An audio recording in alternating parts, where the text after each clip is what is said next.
नमस्कार, बहुत स्वागत है आप सभी का। मैं हूं आपके साथ नैना यादव और आप देख रहे हैं इंडिया बोल रहा है।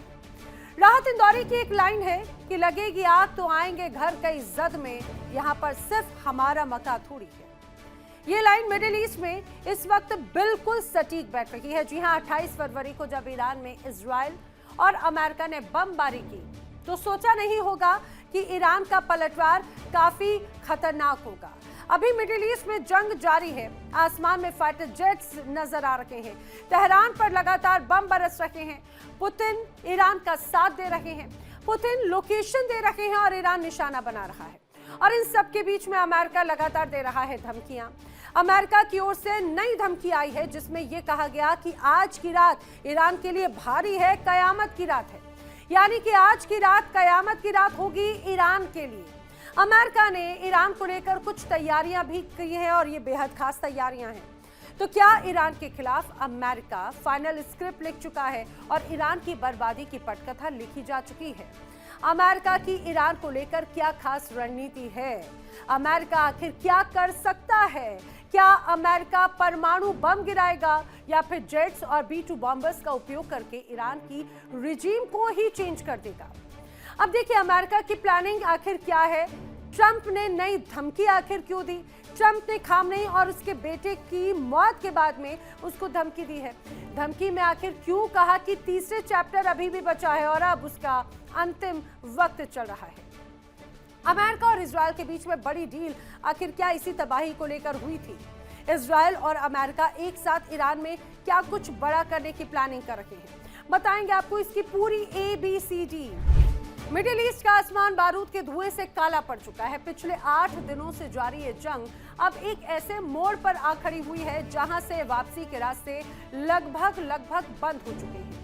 और इस आग को सुलगाने की चिंगारी अमेरिका ने फूंकी थी, लेकिन इसे भीषण बदलने का काम इजराइल और ईरान की आपसी नफरत ने किया।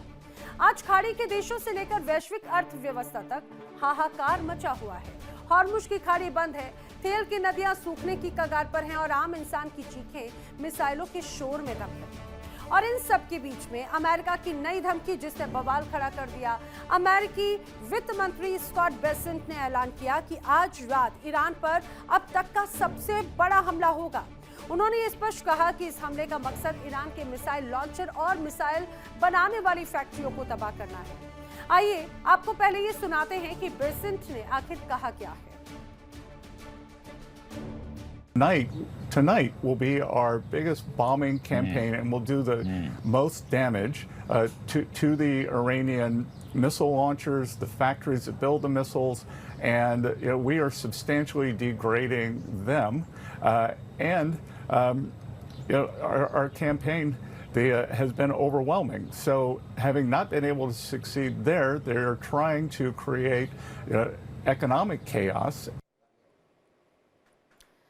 तो आपने सुना, अमेरिकी वित्त मंत्री बेसेंट धमकी दे रहे हैं और उनकी जो धमकी है उससे ये तो स्पष्ट है कि अमेरिका इजराइल को लेकर खास रणनीतियां तैयार की गई हैं। तो क्या अमेरिका और इजराइल ईरान पर बड़ा प्रहार करने जा रहे हैं? क्योंकि ईरान लगातार अमेरिकी सैन्य ठिकानों को निशाना बना रहा है, वहीं इसके साथ ही इजराइल और सहयोगी देशों को लगातार मिसाइलें दागी भी जा रही हैं।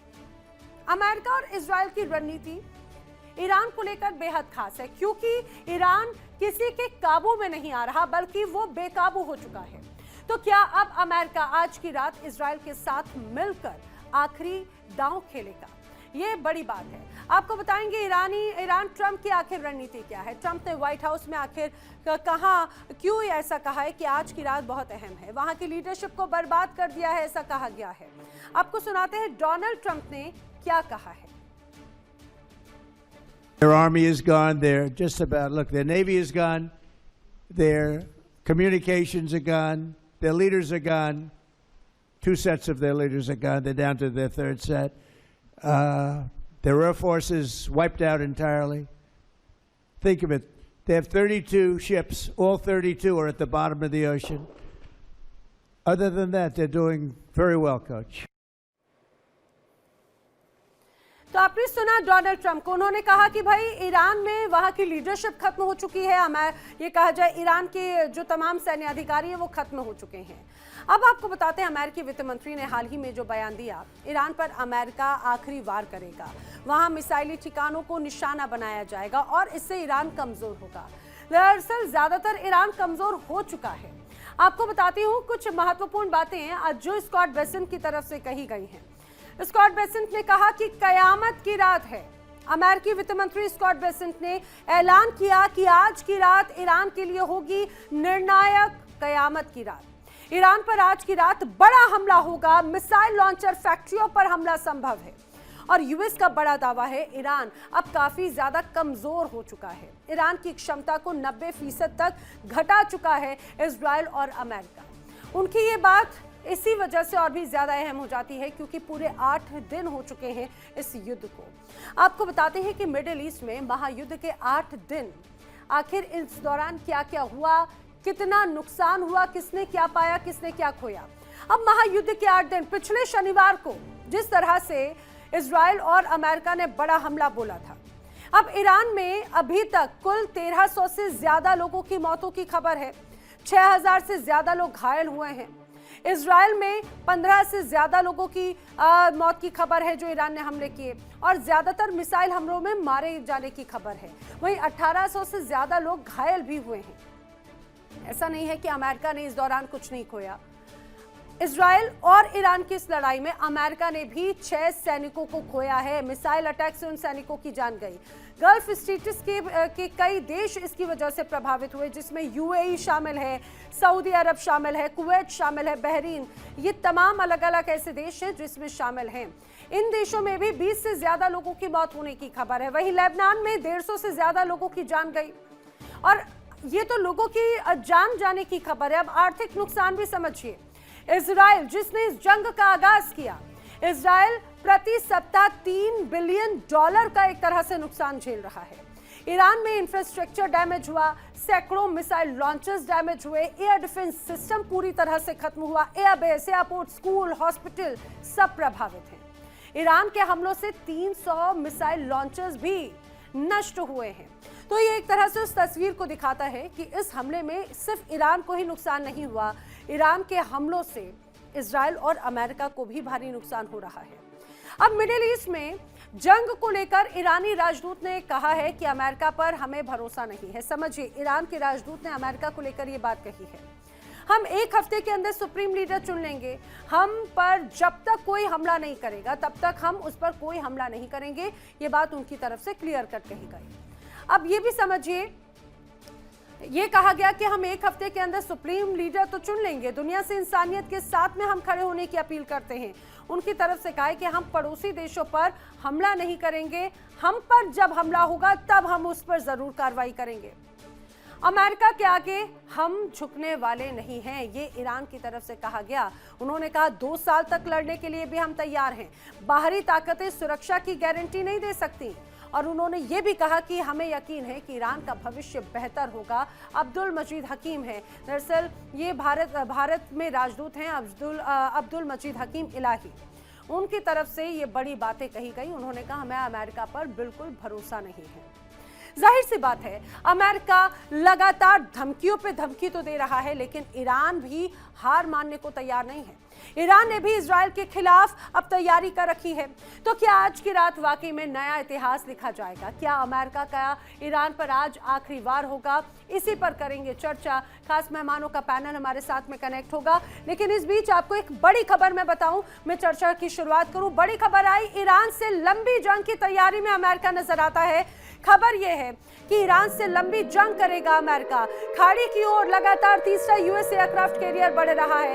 US worship USS George Bush middle east की तरफ रवाना हो रहा है। यूएसएस जॉर्ज बुश पर 80 से 90 जेट और हेलीकॉप्टर्स तैनात हैं। ये भी जानकारी इस दौरान सामने आ रही है।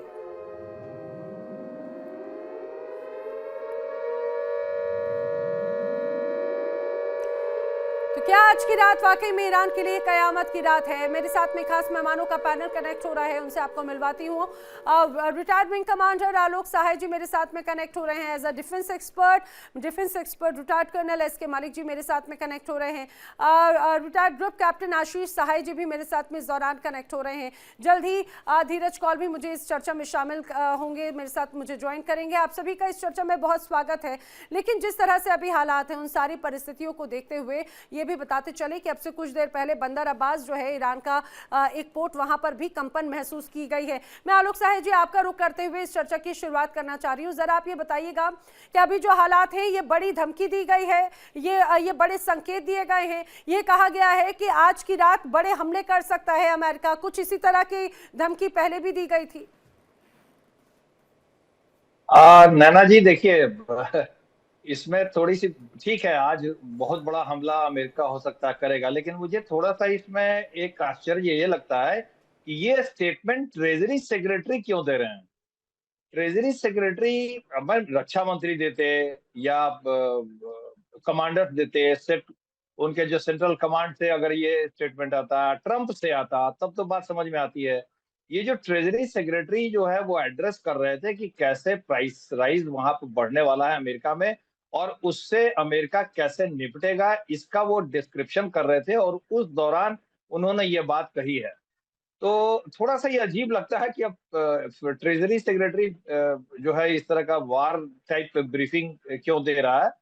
हाँ, ये बात सही है कि अमेरिका का पूरा जो कंसंट्रेशन है वो जो उनके न्यूक्लियर साइट्स हैं और जो underground cities and storage sites हैं मिसाइल्स के एंड ड्रोन्स के, उसके ऊपर इनका होगा आज का। और ये दिनों दिन बढ़ता जाएगा क्योंकि ईरान की जो मिसाइल्स और ड्रोन्स लॉन्च करने की कैपेसिटी है वो अभी भी निर्णायक रूप से कम नहीं हो पाई है। अभी भी 2 से 5 तारीख के बीच में अगर हम देखें तो करीब 20-20 मिसाइल्स वो इजराइल पर रोज दागता रहा है। मिसाइल की संख्या कम हो गई है, काफी उसको नुकसान हुआ है, ये भी बताता है। यानी आलोक सर, इसको दो बातें, क्या ये कहा जाए कि एक तरह से ये इस बात को पहले तो ज्यादा गंभीरता से नहीं लेनी चाहिए क्योंकि ये जो अथॉरिटी है ऑफ कोर्स उनकी तरफ से नहीं आई, ठीक है, ये कहा जाए कि बेसेंट ऑथराइज्ड हैं, लेकिन ये कहा जाए वॉर काउंसिल जो है उसके सदस्य नहीं है। और दूसरी बात ये कि आपने जिस रूप में कहा कि वो ध्यान भटकाने के लिए भी एक तरह से स्ट्रैटेजी वाइज दिया हुआ ये बयान है। जी देखिए, युद्ध में बहुत सारी चीजें होती हैं। हो सकता है कि यह जानबूझ करके बयान जारी किया गया हो ताकि ईरान में उसके रक्षात्मक कुछ वो उपाय अपना करें ताकि उनको मॉनिटर किया जा सके उनके सेंटर को। इस तरह के टैक्टिकल डिसीजंस कई बार लिए जाते हैं, तो वो तो आगे आने वाला समय बताएगा। मुझे नैना जी एक बड़ी अजीब बात लग रही है, अभी जो नए नए बयानात आ रहे हैं ना वो थोड़े से अजीब हो रहे हैं। पेजेश्कियान का ये बयान आया आज सुबह सुबह कि अब हम जो है पश्चिमी देशों पर, मिडिल ईस्ट के देशों पर आक्रमण नहीं करेंगे और अगर वो हमारे ऊपर आक्रमण नहीं करे तो हम उनके ऊपर आक्रमण नहीं करेंगे, हम सिर्फ अमेरिकन सेंटर पर करेंगे। और हालांकि उनके बयान देने के तुरंत बाद वहां एयरपोर्ट पर अटैक हो गया।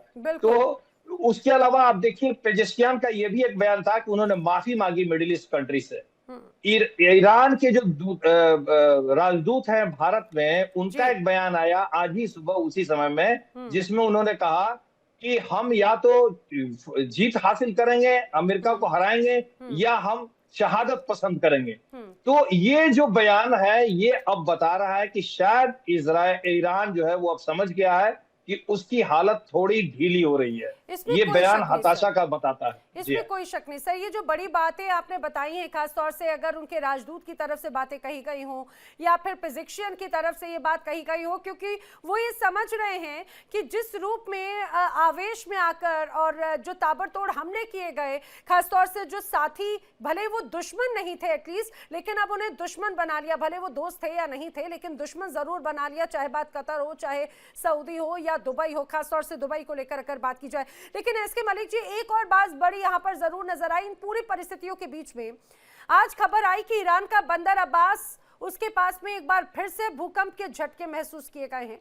रिक्टर स्केल पर इसकी तीव्रता 4.1 मापी गई। और सबसे हैरान करने वाली बात तो यह है सर कि ये एक हफ्ते के अंदर दूसरी बार, मुझे लग रहा है अभी 2-3 दिन पहले यहाँ पर ऐसे ही झटके महसूस किए गए थे।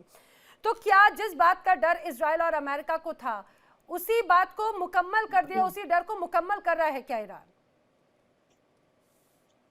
नैना जी नमस्कार, सभी दर्शकों को बहुत नमस्कार। देखिए, जो ये भूकंप के झटके, अभी ये बहुत जल्दीबाजी होगी इसमें कोई कमेंट करना कि ये कहीं ऐसा तो नहीं कि एटॉमिक ब्लास्ट की तरह से के वेव्स हैं। देखिए क्या होता है कि जब हम एटॉमिक ब्लास्ट यानी न्यूक्लियर टेस्टिंग करते हैं और नॉर्मल जो सीस्मिक वेव्स हैं, टेक्टोनिक प्लेट्स के शिफ्ट, दोनों के सिग्नेचर में बहुत बड़ा फर्क होता है। जैसे ही कोई देश अपना, मतलब मैं मोटा इसलिए बता रहा हूं कि दोनों में फर्क क्या है।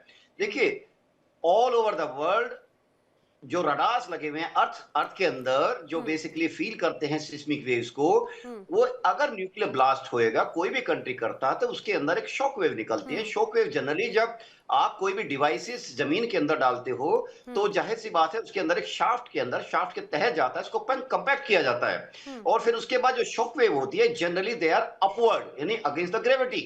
और इसी तरह से इसकी विपरीत जो पी वेव होती है वो जनरेट होती है जबकि एक नेचुरल भूकंप आता है।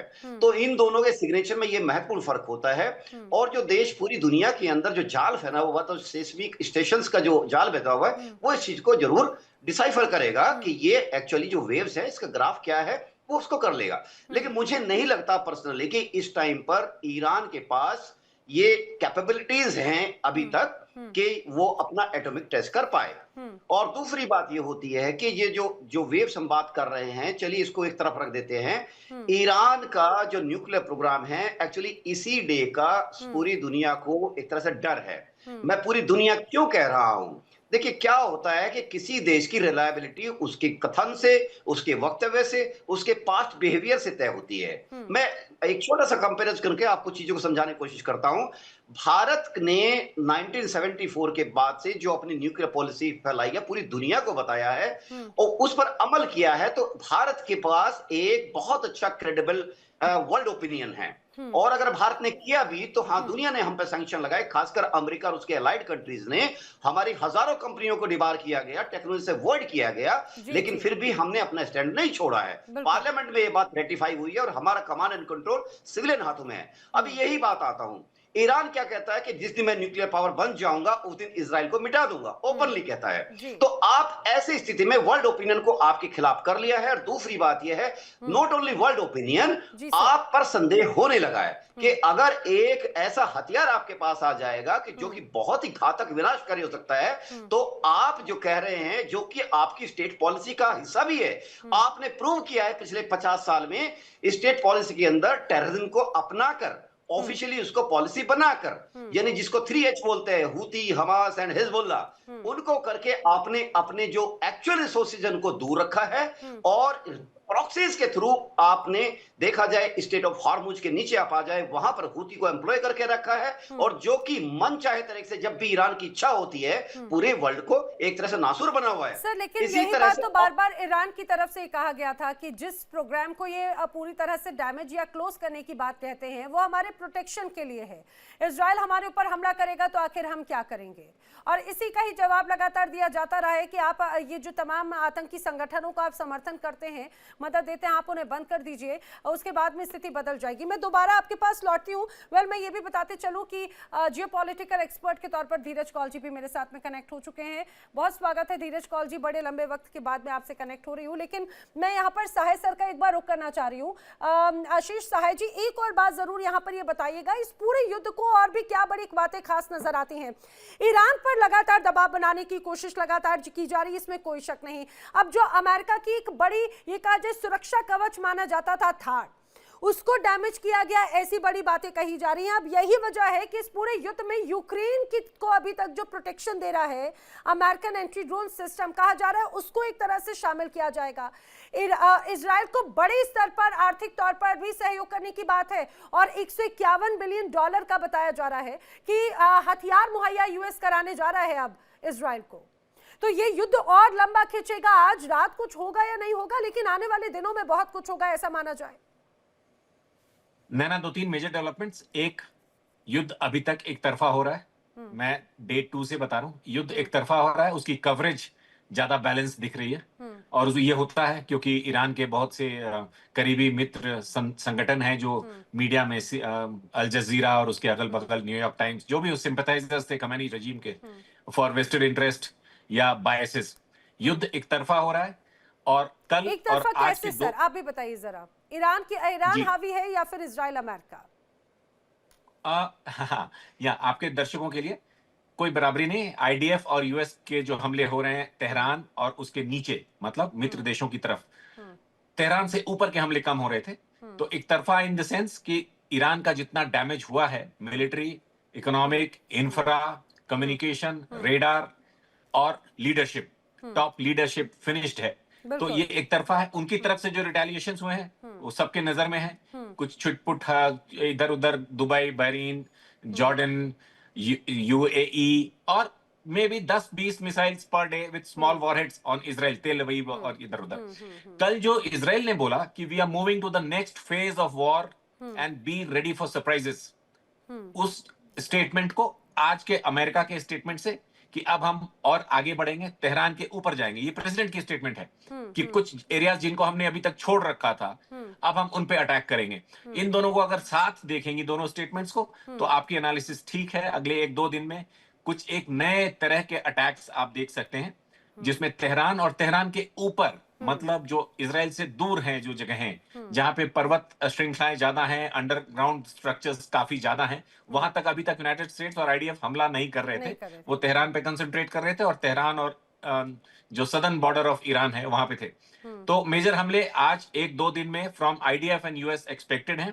एक मेजर डेवलपमेंट ईरान की तरफ से है कि अभी तक उन्होंने 8 दिन में डे 1 पे सारी top leadership, political and IRGC को अचानक खो देने के बाद, जिसकी उन्होंने शायद तैयारी नहीं की थी। उन्होंने कभी नहीं सोचा था कि एक साथ 40 टॉप के लोग, आईआरजीसी के और खमेनी साहब के क्लोज वंस, एक साथ उड़ जाएंगे, ये उन्होंने कभी नहीं सोचा था। अनफॉर्चुनेटली एक दिन वो पकड़े गए और वहीं से युद्ध की शुरुआत हुई। और उसके बाद हमने देखा कि सारे मिलिट्री रिस्पॉन्सेज ईरान के टैक्टिकल इन नेचर थे, जिस बटालियन कमांडर को जहां समझ में आया मारा। लेकिन अब जो उन्होंने एक अपॉलॉजी एक्सटेंड की है प्रेसिडेंट ने, और ये बोला है कि अब हम अपने अड़ोसी पड़ोसी मित्र राष्ट्रों को तब तक नहीं मारेंगे जब तक वहां से हम पे हमले नहीं होंगे। इसका मतलब वो अपना कमांड एंड कंट्रोल को रीग्रुप करने की कोशिश कर रहे हैं आफ्टर 8 डेज ऑफ ब्लैंकनेस, जहां कोई स्ट्रेटेजिक डिसीजन, कोई पॉलिटिकल, बहुत अच्छा वेस्टर्न मीडिया में एक एनालिसिस थी कि who is heading Iran now, and the analyst who was present in Iran said nobody. और यही आपके चैनल पे हमने बात भी की थी कि 8 दिनों से उनका। आशीष साहिब जी, एक और बात बड़ी दिलचस्प हो जाती है ना, आपने कहा कि फिजिशियन का एक तरफ बयान आता है, अपॉलॉजी वीडियो आता है, और उसके कुछ देर के बाद में वो भी वीडियो सामने आ जाते हैं जब यूएई के कई जगहों पर बड़े धमाके हो जाते हैं। तो ये कथनी करनी बड़ी अंतर हो जाती है। फिर वही बात है कि आखिर किस रूप में आप अपनी बात को आगे एक्सटेंड करना चाहते हैं, भरोसा कैसे जीतेंगे?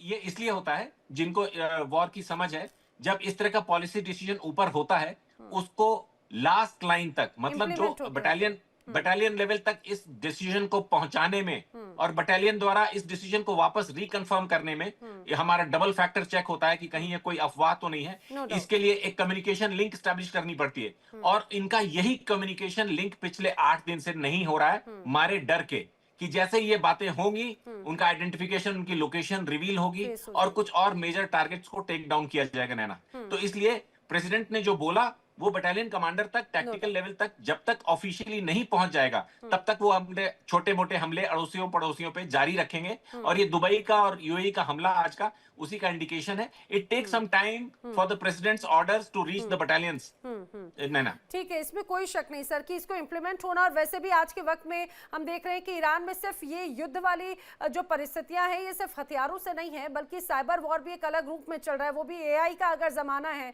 तो एहतियात बरतना बहुत ज्यादा जरूरी भी हो जाता है। लेकिन धीरज, मैं आपसे जरा समझना चाह रही हूँ, आज दरअसल ये 2-3 बड़े डेवलपमेंट्स आए अमेरिका की तरफ से। ये कहा गया, चाहे बात डोनाल्ड ट्रंप की ट्रुथ सोशल मीडिया पर हो, या फिर जो अमेरिका के कहा जाए कि वित्त सचिव हैं, उन्होंने कहा है कि आज की रात कयामत की रात है ईरान पर हमले के लिए, बड़ा कुछ हो सकता है। वही बात है जो यहाँ पर आलोक साहे जी ने भी पहले एनालिसिस किया कि आखिर ये इस तरह के बयान बेसेंट को देने की क्या जरूरत आन पड़ी। ये बस यूं ही हवा में दिया हुआ बयान है या फिर कुछ मुद्दों से ध्यान भटकाने की कोशिश है? नमस्कार, thank you for having me on the show. और आपके पैनलिस्ट की बात मैंने सुनी, बहुत ही important information, and I get enlightened by them. अभी करंटली मैं भारत विजिट कर रहा हूँ, I am in India, Delhi, and believe it or not, I flew through Emirates, so I don't know whether I can fly back, तो that's another issue. But having said that, मैं आपने जो बातें पूछी उससे पहले दो तीन बिग मैक्रो पिक्चर आपको देना चाहूंगा, because I am attached with the financial markets as well.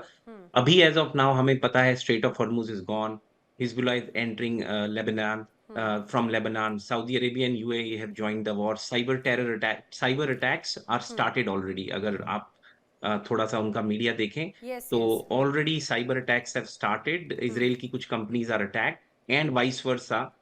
Water grid, जिसके ऊपर आज से आई थिंक 4 दिन पहले हमारे शो पे ही हमने बताया था, कुछ फेयर टारगेट्स हो सकते हैं जो डैम्स हैं ईरान के अंदर, उनको हैक किया जा रहा है। और अभी कल ही उनका एक ऑलमोस्ट द डोर ओपनिंग, आप जानती हैं कितने millions of gallons of water suddenly flush हो सकता है, सिटीज कैन बी वाइड। तो उन्होंने एक वो मार्कर दिया कि we know where you are, if you intensified we know how to take you down. वो एक इशू है। लेकिन मैं थोड़ा सा आपका ध्यान इस तरफ देना चाहूंगा कि अगर हम बल्क में देखें तो लॉस कितना हुआ ईरान को, तकरीबन 1300 लोग मारे जा चुके हैं, थाउजेंड्स आर इंजर्ड, 180 बच्चे वेरी वेरी अनफॉर्चुनेटली मारे जा चुके हैं, जो स्कूल में, गर्ल्स स्कूल में हुआ। That's a very shameful event for the entire world. I wish that day never came, but it has happened. इसके अलावा मिलिट्री के 600 टारगेट्स हिट जा चुके हैं। 60% of Iran strength which is missile launchers are destroyed. अगर आप conservative numbers उठाएं, 80% of air defence systems are gone. Air supremacy of Iran over Iranian airspace is almost null. 30+ Iranian vessels have been destroyed. और आपको पता ही है उनके supreme leaders आपने already mention कर दिया, टॉप हायरार्की जा चुकी है। लेकिन नैना जी, मैं एक चीज बताना चाहूंगा, जो वहां के सोशल मीडिया, कल ही हमारा एक डिबेट था, उसमें 2500 लोग थे ग्लोबली ऑन ट्विटर, और वो भी यही बात को एडमिट कर रहे थे, सब ईरानियन, कि उनकी सेपरेट लेयर है, like different heads of the snake. तो ये प्रिपेयर्ड थे कि अगर पहली लेयर गई, second layer, third, that's why they are gonna take it out longer than we are anticipating. इसके अलावा अगर इंफ्रास्ट्रक्चर पे जाएं, मिलिट्री बेसिस, मिसाइल फील्ड, बहुत लंबे वक्त से ये परिस्थितियां बनती रही, शायद वो भी इस बात का अंदेशा उनको था शायद कि ऐसे हालात होंगे। बिल्कुल, Absolutely, they're not stupid and they are very smart people. और military bases, missile factories, air defense, command centers, hospitals, schools, government structure, आप कितना आगे जाना चाहती हैं? मेरे पास तो रिपोर्ट है, I have to submit it by tomorrow. तो मैं आपसे कुछ पॉइंट्स शेयर कर रहा हूँ। Obviously, I can't share everything. US का डैमेज है, 6 लोग हमारे मरे हैं US के, 18 लोग wounded हैं, not fatally. इसके अलावा अगर आप इजराइल को देखें, yes, they have 11 to 13 civilian dead, 1500+ wounded, जिसमें 700 इंटेंस है, लाइक लॉस ऑफ लिम्ब हो सकता है। इसके अलावा एक apartment building, so you can't even compare the destruction. Again oil prices, हमने आप ही के शो पे बोला था $120 जाएगी, तब $70 थी, आज $94 है। हम एंटिसिपेट कर रहे हैं before next weekend it would go to 110। मैं I think it will go above $120। Why is it important, Naina ji? With each $10 rise in a dollar, 0.2% of GDPs get hit of the world economy. So 0.2 to 0.3.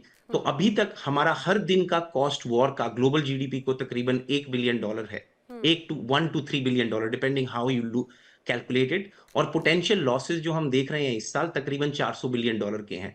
अगर हम world की, आप जानते हैं strait of Hormuz 20% oil goes there, but other than that there is, it's a very important route for goods and services, goods as well. तो ये बहुत disrupt किया है। और जो स्टॉक मार्केट ने $450 बिलियन लूज किए हैं बिकॉज ऑफ वॉर, अगर आप उसको ऐड करें तो you going above $1 trillion. Now our anticipation, अगर आप मार्केट्स का देखें, वो समझ रही हैं कि ये वॉर शायद, because of so many financial interests are involved, I do not think this will go like Russia-Ukraine. I think it will be done before the year ends for sure, maybe a quarter or two. लेकिन issue यही आ रहा है कि हम किसको leadership देंगे Iran की? There is no leader there. There are some opposition fractions which are rising. IRGC is still very active. Unless somebody revolts out of IRGC, जो कि हमारी, आप जानते ही हैं, CIA ने कर्दिश को वेपन्स देने शुरू कर दिए, वो देने शुरू कर दिए कि आप एक लीडरशिप लाइए। हम चाह रहे हैं जल्दी से जल्दी ये वॉर खत्म हो, ये वर्ल्ड के लिए बहुत इंपॉर्टेंट है। It's causing a lot of havoc and disruption. लेकिन one last point I will tell you, financial markets and all the financial interest in the world want to end this war ASAP. It's a ticking time bomb for financial economy.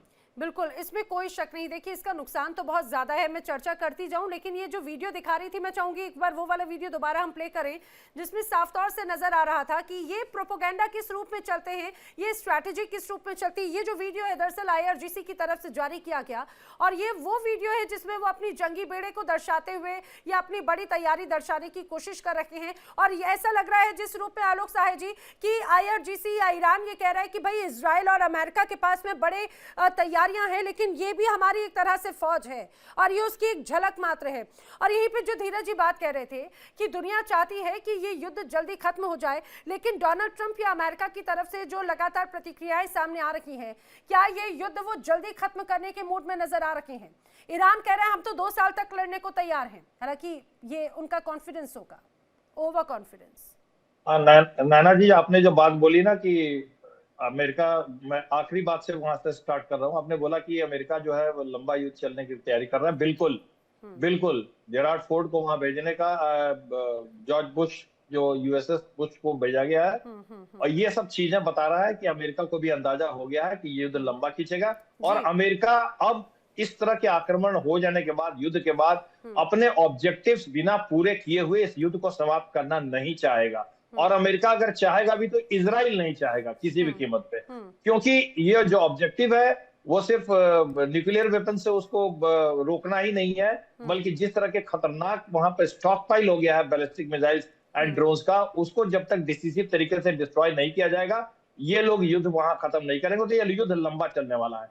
IRGC ने जो video जारी किया अभी, वो बार बार ये दिखला रहा है कि हमारे पास ये जो स्टॉक पाइल है वो इतना है कि हम 2 साल तक युद्ध कर सकते हैं। उनका स्टेटमेंट भी आया है, बिल्कुल सही। अगर इनके स्टॉक्स को बर्बाद नहीं किया जाएगा, अंडरग्राउंड इस स्टॉक को, तो वो बहुत ही लंबा इस युद्ध को खींच के ले जा सकते हैं। अब चैलेंज इनके पास यही है कि इनके पास जो GBUs है, जो बंकर बस्टर बॉम्ब है, वो उसका मैक्सिमम पेनिट्रेशन 60 मीटर के आसपास है, वहां जाके वो ब्लास्ट करेगा। और इनके जो ये अंडरग्राउंड सिटीज है जहां पे ये स्टोरेज है, वो जो है वो कम से कम 100 मीटर्स एंड बियॉन्ड है, कई जगह तो 1 किलोमीटर नीचे है। तो ये ऊपर से बॉम्बार्डमेंट से ये इनके अंडरग्राउंड जो स्टोरेज है वो तो तबाह नहीं होगा, जो साइलोज है, जो एंट्री पॉइंट्स हैं, एग्जिट पॉइंट्स हैं, वो भले ही तबाह हो जाएंगे। तो ये जो युद्ध जो है ये लंबा चलेगा, ये मुझे भी लग रहा है। दूसरी बात मुझे एक और नैना जी लग रही है कि यहाँ पर इस युद्ध का जो आगे आने वाला, मैं एक अंदेशा जता रहा हूं कि ईरान में जब तक कि सिविल वॉर नहीं होगा, एक दूसरा धड़ा नहीं खड़ा होगा ऑल्टरनेटिव सत्ता का, ऑल्टरनेटिव के रूप में वेपन से लेकर के, तब तक ये वार जल्दी खत्म नहीं होने को लग रहा है मेरे को। धीरज शायद मुझे लग रहा है इत्तेफाक नहीं रखते, कुछ कहना चाह रहे हैं, फिर मैं बाकी रिक्वेस्ट करूंगा। जी हाँ, मैं एक्चुअली बताना चाह रहा हूँ, हमने इस पे बहुत बोला है कि वहाँ के लोग रईस करेंगे, लेकिन अनफॉर्चुनेटली बिकॉज लेयर्स हैं, अभी भी IRGC का बहुत कमांड है। अगर आप उनके सोशल मीडिया देखें, because I am very well connected, तो छोटे छोटे एरियाज में लोग निकल के आते हैं, and before it becomes 1000 people get arrested. तो it's hyper mode right now, लोगों के अंदर डिसेंट दिख रहा है। लेकिन और वहां कब तक धीरज, बात तो यही है, आखिर कब तक? आपने कहा कि कई जो मल्टी लेयर हैं, वो क्या मल्टी लेयर अभी इजराइल और अमेरिका की जो तैयारी है उसके सामने क्या टिक पाने के लिए काबिल है, और कब तक टिकेंगे? बात ये भी बहुत, I hope not, I really hope not, and because this war needs to end. लेकिन एक छोटा सा पॉइंट बताना चाहूंगा, वहां का यूथ बहुत ब्रेव है, उन्होंने गोलियां झेली हैं, 15 से 12 हजार लोगों की मृत्यु हुई थी पीछे प्रोटेस्ट में, 40-45 हजार जेल में है, और जो लेटेस्ट आफ्टर द वॉर वो नंबर्स अभी तक किसी ने रिलीज नहीं किए हैं। लेकिन मैं ये बताना चाहूंगा कि पब्लिक में डिसेंट बहुत है, और mostly people don't hate America, people don't like their own regime. तो ये अंदर से ही, जो अभी आपके डिफेंस एक्सपर्ट ने बोला वो बात सही है, रिवोल्ट मुझे लगता है that is what's gonna happen. और ट्रंप ने एक लास्ट बात रिसेंटली स्टेटमेंट दिया है कि कोई और आयतुल्ला ले ले, we just want this to calm down, क्योंकि हमने भी नहीं एंटिसिपेट किया था कि इतनी लेयर्स हैं। इसमें कोई शक नहीं। लेकिन कर्नल सर, इस बात को जरा बताइएगा कर्नल मलिक कि जिस रूप में बार बार ये बात चल रही है कि युद्ध आखिर किस रूप में जाएगा, कहां थमेगा, आपने धीरज जी को भी सुना, आशीष सर को भी सुना, लेकिन बार बार बात तो यही आकर रुकती है, आलोक जी को भी सुना, दरअसल बार बार बात तो यही आकर रुकती है कि आखिर इसका ओर छोर कहां नजर आता है, क्योंकि इस युद्ध में, इस मिडिल ईस्ट में अब ईरान के समर्थन में रशिया और चाइना की भी बड़ी एंट्री है। ये कहा जाए बैक सपोर्ट है, बैकडोर से लगातार हेल्प कर करने की बात कही जा रही है। और अब जो रूप नजर आता है, रशिया तो वैसे ही बहुत घातक है। यूक्रेन और रशिया के युद्ध के साथ में अमेरिका को लेकर लगातार उसके पर्सनल इश्यूज नजर आते हैं। तो अब मिडिल ईस्ट के माध्यम से वहां पर वो ईरान को सपोर्ट कर रहा है अमेरिका को घेरने के लिए। नैना जी देखिए, ऑपरेशन जब शुरू हुआ, ऑपरेशन के शुरू में जो लोग समझते हैं, जो जियोपॉलिटिक्स को पढ़ते हैं, क्लोजली देखते हैं, उसी में तकरीबन आंसर वहीं पे मिल रहा है। देखिए, अमेरिका इजराइल ने ये ऑपरेशन ऐसे ही शुरू नहीं किया है। They have come a very thought of long planning. और देखिए, ड्यूरेशन तो डिपेंड करती है कि ऑपरेशन कैसे चलता है, रेजिस्टेंस कैसे मिलता है, और बहुत सारे डायनेमिक्स ऐसे होते हैं कि जो जो वेरिएबल होते हैं। जैसे जैसे ऑपरेशन आगे बढ़ता है, बहुत सारी चीज पर डिपेंड भी करती है। ये बात बिल्कुल सही है कौल साहब की कि ये चाहेंगे कि अमेरिका चाहेगा, इजराइल चाहेगा कि ये युद्ध जल्दी से जल्दी खत्म हो, क्योंकि बहुत सारे हाई स्टेक्स लगे हुए हैं। अभी अमेरिका, मुझे लगता है कि अमेरिका जो ये कोलिशन है अमेरिका इजराइल का, ये 3-4 चीजों पे काम करेगा। देखिए, सबसे पहले वो ईरान की जो माइट है, शक्ति है, जो उसकी पॉजिटिव्स है, उन पे काम करेगा। सबसे पहले ये है कि वो उसके मिसाइल्स की जो एग्जिट एंट्रीज है, वो वेट करता है कि ईरान फायर करे। जैसे ही वो फायर करता, देखिए 2 फायर होती है मोटे तौर पे। एक तो ये होता है कि मोबाइल लॉन्चर से फायर करो और अंदर घुस जाइए, ठीक है। उनको थोड़ा डिटेक्ट करना थोड़ा टाइम लगता है, मुश्किल भी होता है। लेकिन जो साइलोज होते हैं, अगर आप लॉन्ग रेंज की ऐसी मिसाइल फायर करेंगे, इमीडिएटली इजराइल, अमेरिका इतनी कैपेबिलिटी रखते हैं कि उनकी लोकेशन को पकड़ लेते हैं, और जैसे ही पकड़ेंगे वो उसको नेस्ट करने की कोशिश करेंगे। तो ये एक तरह से चूहा बिल्ली का खेल चलने वाला है कि जितनी मिसाइल फायर करेगा ईरान, उसकी लोकेशन को डिस्ट्रॉय करना, एक बात। दूसरा, उसकी मिसाइल की कैपेबिलिटी यानी मैन्युफैक्चरिंग प्रोडक्शन की कैपेबिलिटी को हिट करना। तीसरी चीज, सबसे बड़ा जो नासूर है, वो ड्रोन बना हुआ है लेफ्ट राइट आसपास के इलाकों में। जो ड्रोन है, ड्रोन की प्रोडक्शन कैपेबिलिटी उनको मालूम है, ऐसा नहीं उन्होंने होमवर्क नहीं किया है, पूरा मालूम है। मोसाद के पास पिन पॉइंट इंफॉर्मेशन है, कहां कितना प्रोडक्शन हो रहा है, शाहिद का कहां हो रहा है, जो कि सबसे ज्यादा खतरनाक बने हुए, उनको हिट करना। तीसरी चीज होगी जो वर्ल्ड ओपिनियन, पूरे वर्ल्ड के लिए अमेरिका चाहेगा कि हॉर्मुज पर कंट्रोल किया जाए। हॉर्मुज पर कंट्रोल करके उसको पार्शियली शुरू में खोला जाए और धीरे धीरे कंट्रोल कर उसको नॉर्मल किया जाए। लेकिन इसके लिए उसको जो वेस्टर्न फ्रंट है ईरान का, जो वेस्टर्न है, जहां पर उनका बुशहर है, जहां की एक न्यूक्लियर प्लांट भी उनका है, उस पर कंट्रोल करना होगा। और एक और चीज जो इंपॉर्टेंट है, जो सबसे पहले चाहेगा कि जो उनकी बहुत बड़ी शक्ति है आईआरजीसी को तोड़ा जाए किसी भी तरह से। हालांकि वो ब्रेन वॉश लोग है, ये एक धार्मिक ऑर्गेनाइजेशन ज्यादा है मिलिट्री से, मुझे लगता है, क्योंकि वहां पर, क्योंकि इन सबको वो जब ये भर्ती होते हैं, उनको आयतुल्लाह की एक तरह से लॉयल्टी की शपथ दिलाई जाती है, तो इनका ब्रेन वॉशिंग बहुत हाई डिग्री का होता है। तो वहां पर कंट्रोल करना यानी आईआरजीसी को नुकसान पहुंचाना, यानी तोड़ना। और लास्ट में पैरेलली ये सब काम करते करते एक और वो करेगा कि वहां से किसी भी फ्रैक्शन को उभारा जाए, लोगों के अंदर जो अनरेस्ट है, जो जबरदस्ती दबाया जा रहा है। कौल साहब बिल्कुल सही कह रहे थे कि देखिए, जैसे लोग बाहर आते हैं, वो अपनी माइट के दम पे, उनको गोली के दम पे वापस धकेल देते हैं। तो ईरान के लोग कितने भी ब्रेव हो, हर किसी को अपनी जान से का डर तो है ही, और वो पीछे चले जाते हैं, क्योंकि अभी नरसंहार जो किया गया पूरी वर्ल्ड के सामने है। अमेरिका के पास पूरी फिगर्स है, ठीक है, पूरे वर्ल्ड के सामने, मे नोट भी देयर, क्योंकि बाद में जो वहां का जो एक सूचना तंत्र को रशिया और मेनली जो चाइना के माध्यम से खत्म किया गया।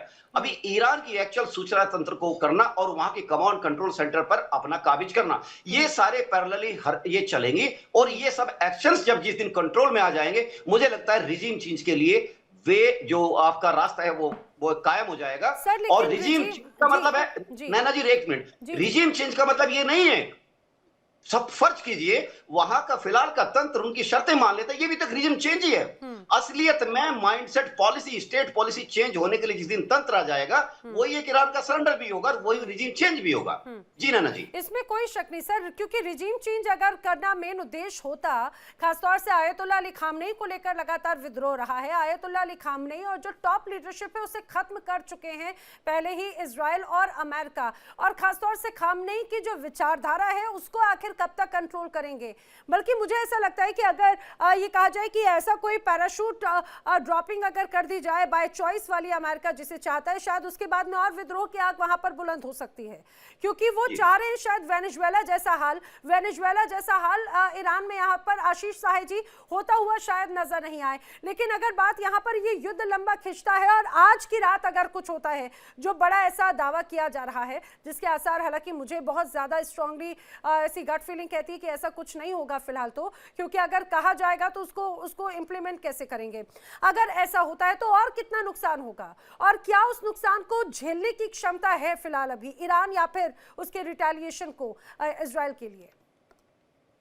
नैना, मिलिटरीली अब बहुत टारगेट्स बचे नहीं हैं ईरान में, और जो बचे हैं वो B2 नहीं, B52 के भी बियॉन्ड हैं। जैसा कि अभी एक पैनलिस्ट ने बोला, विंकू साया ने भी बोला कि वो इतने डीप हैं, वो सिटीज और वो बंकर्स इतने डीप हैं कि जो बेस्ट पॉसिबल बॉम्ब्स हैं नॉन न्यूक्लियर वो उतना डीप पेनिट्रेशन नहीं कर पाएंगे। तो on the surface, on the communication, on the general ordnance अब कोई मेजर टारगेट्स बचे नहीं है। जो बचे हैं वो दूर दराज के इलाकों में। तो क्या एस्केलेशन मैट्रिक्स होगा आज का या अगले 2-3 दिनों का, ये और ज्यादा पीछे पहाड़ों की तरफ जाके और मिसाइल लॉन्चर्स को और ड्रोन फैसिलिटीज को डिमोलिश कर पाएंगे। आप ध्यान रखें, परसों ट्रंप ने वहां की पुलिस को बोला था कि आप लोग भी शस्त्र डाल दें या तो मौत को फेस करें। तो ये बात जो आपके इंटरनेशनल एक्सपर्ट अभी बता रहे थे कौल साहब, कि वो अभी IRGC अमेरिका से तो लड़ नहीं पा रहा, नोशनली किसी तरह से अपनी सर्वाइवल पे चल रहा है, क्योंकि आज के बाद जब इनकी काउंसिल ऑफ वॉर ने ये बोला है कि अब हम मित्र देशों को हमला नहीं करेंगे, तो पहली बार इन्होंने एक स्ट्रेटेजिक बात की है। नहीं तो वो बहुत ही फ्रैक्चर्ड तरीके से लड़ाई कर रहे थे। उनका ये था कि अंदर की जो अपराइजिंग है उसको क्रश करते रहो, और इसमें वो पुलिस का यूज कर रहे थे। IRGC का इन्फिल्ट्रेशन पुलिस में भी है, जनरल एडमिनिस्ट्रेशन में भी है। तो उसको ट्रंप ने एक वार्निंग दी है कि ये जिन लोग को वो सड़क पे उतारना चाह रहे हैं, उसको अगर लोकल पुलिस वो मारेगी या जेल करेगी या पकड़ के अबडक्ट कर लेगी, तो ये अमेरिका की जो एम है कि लीडरशिप को पूरी तरह चेंज कर दो या रजा पहलवी को लाके बैठा दो, उसके लिए थोड़ा डिले कॉज करेगा। और एक और जस्ट फॉर वाइटल इंफॉर्मेशन, आपके एक्सपर्ट ने बड़ा अच्छा बोला कि how long with this war go, तो उन्होंने बोला बाय द ईयर एंड। तो I am hoping that he means to say financial year end, that is 31st of March, not the calendar year, and maybe one more quarter, he said. So I totally agree. This war, Iran cannot fight without any, बिना किसी reinforcement के Iran इस युद्ध को 2-3 हफ्ते से ज्यादा अपने तौर पे नहीं चला सकता। इसीलिए वो अब धीरे धीरे रिकंसिलिएशन की तरफ आ रहा है। नैना, इसमें कोई शक नहीं, लेकिन क्या खासतौर से यही बात जो धीरज जी बार बार बात हो रही थी कि अगर ये स्टैंड और भी ज़्यादा एक्सटेंड करता है तो ये इसका इम्पैक्ट तो अमेरिका पर भी पड़ेगा। दूसरी बात ये कि जिस रूप में आपने कहा कि बहुत ज़्यादा भले समर्थन ना करें, लेकिन अभी हाल ही में एक रिपोर्ट आई थी, उसमें ये कहा गया था कि अमेरिका की तरफ से ईरान में या मिडिल ईस्ट में जो एक बड़ी क्योस क्रिएट किया गया, उसका बहुत एक बड़ा हिस्सा है, लगभग 70% का हिस्सा ये है जो समर्थन नहीं करता इस स्टैंड के साथ में, मतलब इस एक्शन के साथ में स्टैंड नहीं करता। और आज ही न्यूयॉर्क से भी तस्वीरें सामने आई, वहां पर कई लोग लगातार खड़े हुए थे खामनेई की तस्वीरों को लेकर, अमेरिका और इजराइल के खिलाफ न्यूयॉर्क में वो नारेबाजी कर रहे थे। क्या ये उस नाराजगी को दिखाता है, और इस नाराजगी को झेलने के लिए क्या डोनाल्ड ट्रंप रेडी है? खमेनी के सपोर्ट में जो लोग आए हैं वो आई डोंट थिंक खमेनी की विचारधारा से प्रभावित हैं। वो प्रोटेस्ट कर रहे हैं, किसी भी कंट्री में जाके आप बॉम्ब कैसे गिर रहे हैं, आप उनकी लीडरशिप को कैसे डिस्ट्रॉय कर रहे हैं। जैसे वेनेजुएला में के जो हमने लीडर उठाए, मैं ऑल्दो उस पक्ष में हूं, लेकिन मेरे खुद ही के बड़े मित्र जो डेमोक्रेट हैं उनका मानना है हर चीज का एक तरीका है, लेकिन तरीका को फॉलो करने की जो कॉस्ट थी ड्रग्स की वेनेजुएला से आने की, वो हमारी, मैं फिजिशियन हूँ, हमने खुद सोसाइटी में बहुत क्लोजली देखा है। चाइनीज फेंटेनिल और वहां की कोकीन ने क्या कर रखा है वो छोड़ दीजिए, लेकिन जो खुमैनी जी की आप बात कर रहे हैं वो एक विचारधारा से हटकर एक चीज है। लेकिन ये बात सही है, जो ट्रंप के ऑपोजिशन में लोग हैं उनको एक भी कुछ चीज मिले तो वो उसके खिलाफ आते। इस टाइम अगर आप उठा के देखें तो एप्स्टीन फाइल से बड़ा कोई मुद्दा ही नहीं है अमेरिकन पॉलिटिक्स में। कईयों का ये मानना है कि Iran war is a deviation to distract people, और ये कुछ हद तक सही भी हो सकता है, पर I am not gonna comment on it because of various other reasons. लेकिन हैविंग सेड दैट, मैं आपको ये बताना चाहूंगा कि ये लड़ाई जो चल रही है अकॉर्डिंग टू अस, इस लड़ाई के अंदर जो अभी आपके एक एक्सपर्ट ने बहुत इंपॉर्टेंट बात बोली, मैं actually I agree with him and I have read reports, I didn't want to openly speak about it, but I will tell you now. आप देखेंगे इस लड़ाई के बाद जो स्ट्रेट ऑफ हॉर्मुज है, 28 माइल का जो नैरोएस्ट पॉइंट है, उसके ईरानियन साइड के एरिया के ऊपर शायद कोई बेस बनेगी जो कि ईरान के आउटरीच से उसे दूर रखा जाएगा। आज के बाद ईरान को ऑयल सप्लाई के लिए ट्रस्ट नहीं किया जाएगा, नंबर 1। नंबर 2, IRGC को टोटल गॉन, जैसे हमास को हमने टोटल गॉन बताया था, वो किया जाएगा, और उसको जस्टिस में लाने का काम ईरान के खुद के लोग डिमांड कर रहे हैं। उनके जनरल्स ने hundreds and hundreds of thousands लोगों को 40 साल के अंदर जेल में डाला है। दसियों को उनकी कब्रें मिलेंगी आपको। It is a very authoritarian regime और लोगों का दमन हुआ है। ये बात सही है, पिछले 10 साल में कुछ ब्रीदिंग रूम उनकी गवर्नमेंट ने दिया है, लेकिन अट्रॉसिटीज नैना जी अगर आप वहां पे देखेंगे, तेजाब फेंक देना लेडीज के ऊपर जो हिजाब नहीं डाल रही हैं, या किसी ने कुछ भी ओपनली बोला उसकी पूरी फैमिली रातों रात गायब, मतलब ऐसी चीज डेवलप्ड वर्ल्ड में एग्जिस्ट नहीं होनी चाहिए। सारी चीजें बिल्कुल सही है धीरज, लेकिन फिर क्या उसका ये कहा जाए, उसका जो एक्शन है, क्या जो अभी हो रहा है उसको जस्टिफाई किया जा सकता है? नहीं किया जा सकता। लेकिन नैना जी, मेरे सामने 3 डिफेंस एक्सपर्ट बैठे हैं, वो मुझसे ज्यादा जानते हैं। आप इनसे पूछिए, जो डर्टी बॉम्ब की डेवलपमेंट के ऊपर ईरान और नॉर्थ कोरिया का नेक्सस अलोंग विद पाकिस्तान बन रहा था, जिसे ब्रीफकेस बॉम्ब्स बोलते हैं, और अजरबैजान से जो रिपोर्ट्स आ रही थी, जो लीक्ड 1990s के ट्रैक्ट न्यूक्लियर, जिसको डर्टी बॉम्ब्स हम बोलते हैं, वो, और सेकंड भूलिए मत, ईरान इराक वॉर में केमिकल वॉरफेयर का बहुत इस्तेमाल हुआ था। उसके एंड में ईरान ने केमिकल वॉरफेयर के वेपनरी डेवलप की थी, जो आज तक हम ढूंढ रहे हैं। तो क्या वो केमिकल वॉरफेयर के पाइल्स को एक्यूमुलेट कर रहा था? इसके ऊपर भी रिपोर्ट थी। केमिकल वॉरफेयर की जो हैजर्ड्स होते हैं वो न्यूक्लियर के जितने वाइडेंट नहीं होते, लेकिन जब आदमी की बॉडी एक्सपोज हो जाती है, डीएनए लेवल पे डिस्ट्रक्शन उसमें भी होता है, as it is in the nuclear radiation. So it is not a joke, and Iran is no to Iran, last point, Hezbollah, Hamas, Houthi, हर टेरर ऑर्गेनाइजेशन को सपोर्ट कर रहा था। हाँ, ये बात सही है, वो शिया के गुरु थे, वो मुझे भी बहुत दुख है, and my condolences for all the Shia brothers and sisters. लेकिन आतंकवाद के हम बिल्कुल सपोर्ट नहीं कर सकते, और खासतौर पे भारत का तो नीति रही है आतंकवाद के खिलाफ। बिल्कुल, इसमें कोई शक नहीं। लेकिन मैं यहाँ पर मालिक सर एक बात, क्योंकि आतंकवाद और बाकी सारी परिस्थितियों की बात होती है, तो इजराइल और हमास के, इजराइल या जिस तरह से गाजा में हुआ उसको कैसे नजरअंदाज किया जा सकता है? वहां पर कैसे ये कहा जाए कि बड़ी सिलेक्टिव और दोहरी एक तरह से स्टैंड हो जाता है? सर ऑडियो अनम्यूट कर ले प्लीज। आई एम सॉरी नैना जी, एक चीज देखिए, अक्टूबर 2023 इजराइल के अंदर बहुत सारे ऐसे लोग थे जो उनके बैंकिंग सिस्टम, फाइनेंशियल सिस्टम, उनके व्यापार के अंदर काम कर रहे हैं। यानी मैं फिलिस्तीनी की बात कर रहा हूं, जो लोकल लोग हैं वहां के, अपार्ट फ्रॉम इजराइलीज, सब ठीक चल रहा था। ऐसा क्या हुआ हमास को कि एक फेस्टिवल को उन्होंने चूज करके वहां के बच्चों को तंदूर के अंदर, वहां माइक्रोवेव के अंदर उन्होंने भून डाला? ऐसा क्या था कि जो वहां की जो लड़कियां, वहां की महिलाएं, उनको उन्होंने परेड निकाली पूरे हमास ने पूरे गाजा के अंदर? ऐसा कौन सा जुनून था?